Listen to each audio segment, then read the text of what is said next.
It was an electric moment on the trail. Sarah Palin last night jumping into this contest. Try and push Trump over the finish line in Iowa, telling the crowd America is ready for his kind of change. Us who've kind of gone through the ringer as Mr. Trump has makes me respect you even more. That you're here and you're putting your efforts and you're putting reputations. You are putting relationships on the line to do the right thing for this country because you are ready to make America great again. And in New Hampshire, where a brand new poll shows Bernie Sanders crushing Hillary Clinton in the primary, according to this new number. A whopping 27-point lead over Hillary Clinton. Who would have ever thought you'd be seeing numbers like that at this stage of the game in New Hampshire? But there they are. Yeah, Chief Political Correspondent Carl Cameron is covering the Republicans today. Concord, New Hampshire. Carl, good morning to you. So Palin endorses Trump, campaigning with him again today in Iowa. What is the effect of that endorsement on Ted Cruz, Carl?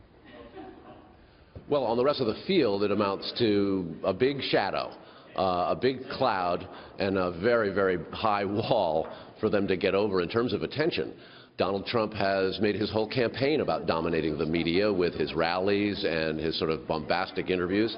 And now bringing Sarah Palin onto the campaign trail with him, as he will today in Iowa and Oklahoma and beyond, it immediately focuses all the attention back on Donald Trump through Sarah Palin, who is every bit as electric in her speech-making as Trump is. So for Cruz, it becomes harder and harder to get attention, which means he'll have to become more and more critical of the very candidate he spent the last year saying he wouldn't criticize. Cruz has had a lot of success nicking, sort of ankling, biting at Trump, and had some pretty good moments in the last debate. There will be one more in Iowa 4 days before the caucuses, but it makes it very hard for Cruz to catch up in New Hampshire when Sarah Palin is now dominating the headlines.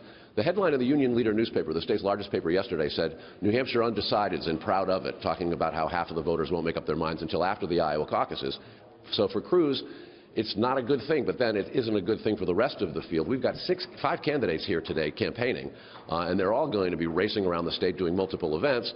And it's an open question as to who's going to come in second in New Hampshire, because for all intents and purposes, Trump's got such a big lead here that the rest of the pack is bunched together, including Cruz, unlike in Iowa, where Cruz is basically in the lead, and it's a question as to how close it's going to be when in a late night come caucus night. Bill. Good to see you indoors today, Carl. Talk to you later.